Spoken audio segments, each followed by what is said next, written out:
नमस्कार दोस्तों। UP police 52,699 पदों पर जो भर्ती आने वाली है, पहले ये भर्ती 35,000 के लगभग थी, लेकिन अब 10 महीने से लगभग इस पर कोई कार्रवाई नहीं हो पाई। इसकी वजह से ये भर्ती अब 52,000 की समथिंग हो गई है। तो इसमें हम आज गणित का सिलेबस डिस्कस करने वाले हैं कि जो नया सिलेबस आया है वो गणित में कौन कौन सा चैप्टर पूछे जाएगा। तो अगर आप जो हम बता रहे हैं सिलेबस, जिन जिन टॉपिक को, उसको आप अगर कवर कर लेते हैं तो आप गणित में 19 क्वेश्चन पूछे जाते हैं। 19 में से आप 17 तो हैंडल कर ही ले जाएंगे। मान लीजिए 19 में से 1-2 प्रश्न ऐसे होंगे जो नहीं आएंगे, 17 तो आ ही जाएंगे। ठीक, तो कहाँ कहाँ से प्रश्न पूछे जाते हैं सारा ब्यौरा आपको हम देने वाले हैं। तो उम्मीद करते हैं कि ये वीडियो आपको काफ़ी पसंद आएगी। इस वीडियो को देख करके आप कहीं अपने कॉपी में, जैसे आप गणित का जो आपका कॉपी होगा उसमें आप इसका सिलेबस नोट कर लीजिएगा, जिससे आपको बार बार ध्यान पड़ेगा कि कौन कौन सा चैप्टर हमसे पूछा जाएगा। तो बिना देरी किए हुए चलिए हम इस वीडियो को करते हैं स्टार्ट। अगर आप चैनल पर नए होंगे, चैनल कर दीजिएगा सब्सक्राइब और वीडियो कर दीजिएगा लाइक। हिंदी की वीडियो हम बना चुके हैं, हिंदी का सिलेबस पिछली वीडियो में हम दे चुके हैं। ये है गणित का सिलेबस। चलिए इसमें हम चलते हैं।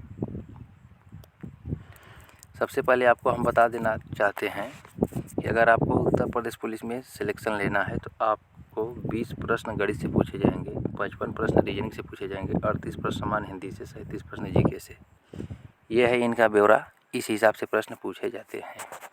गणित में 19 प्रश्न ही पूछे जाते हैं और 20 भी पूछे जाते हैं। अगर गणित में 20 पूछे जाएगा तो एक प्रश्न, जैसे गणित में 20 पूछा जाएगा तो रीजनिंग से एक प्रश्न कम कर लिया जाएगा। अगर गणित में 19 पूछा जाएगा तो रीजनिंग में एक प्रश्न बढ़ा दिया जाएगा। इस हिसाब से इसको मैनेज किया जाता है।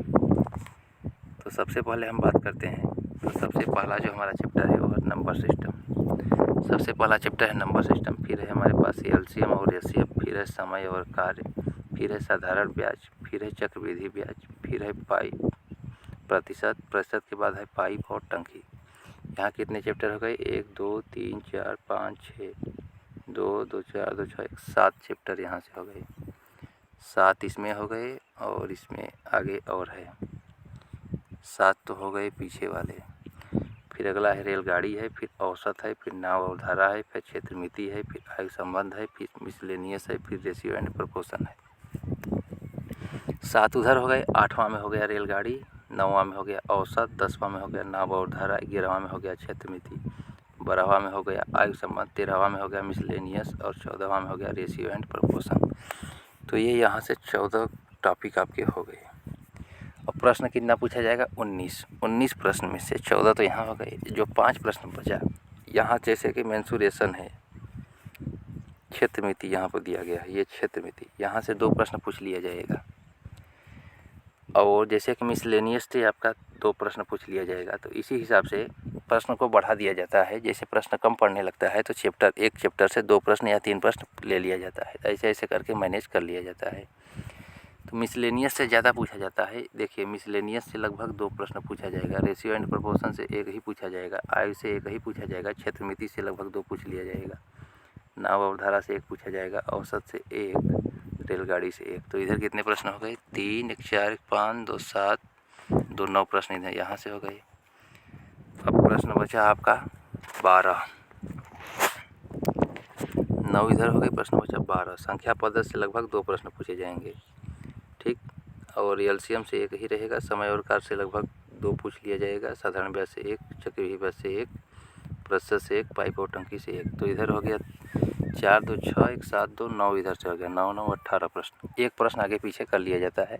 ऐसे मैनेज करके 20 प्रश्न पूछा जाता है। तो ये टॉपिक आपको तैयार कर लेना है। अगर इतना टॉपिक आप तैयार कर लेते हैं और प्रैक्टिस आपको बहुत ज़्यादा करना है। आप कितना भी पढ़ें, जब तक प्रैक्टिस नहीं करेंगे तब आप पढ़ते जाएंगे और भूलते जाएंगे। तो जिस टॉपिक को आप पढ़िए उसको आपको पहले प्रैक्टिस कर लेना है, फिर अगले टॉपिक में आपको जाना है। जैसे नंबर सिस्टम पढ़ लिए तो नंबर सिस्टम का पहले खूब प्रैक्टिस कर लिए। नंबर सिस्टम से आपका एक भी प्रश्न गलत नहीं होना चाहिए, फिर आप अगले टॉपिक पर जाएंगे। तो इस हिसाब से अगर आप तैयारी करते हैं तो आप बहुत अच्छा स्कोर आप गणित में कर लेंगे। तो ये था इसका सिलेबस। तो इस वीडियो को हम यहीं पर समाप्त करते हैं, फिर मिलते हैं अगली वीडियो में। तब तक के लिए जय हिंद, नमस्कार, वंदे मातरम। अगर आप उत्तर प्रदेश पुलिस की तैयारी कर रहे हैं तो इस चैनल को सब्सक्राइब कर लीजिएगा, क्योंकि अगली वीडियो जो है हमारी वो रीजनिंग के सिलेबस पर आने वाली है। वहाँ से 55 प्रश्न पूछे जाते हैं, तो रीजनिंग का सिलेबस बहुत ही महत्वपूर्ण है, तो उसको देख लीजिएगा।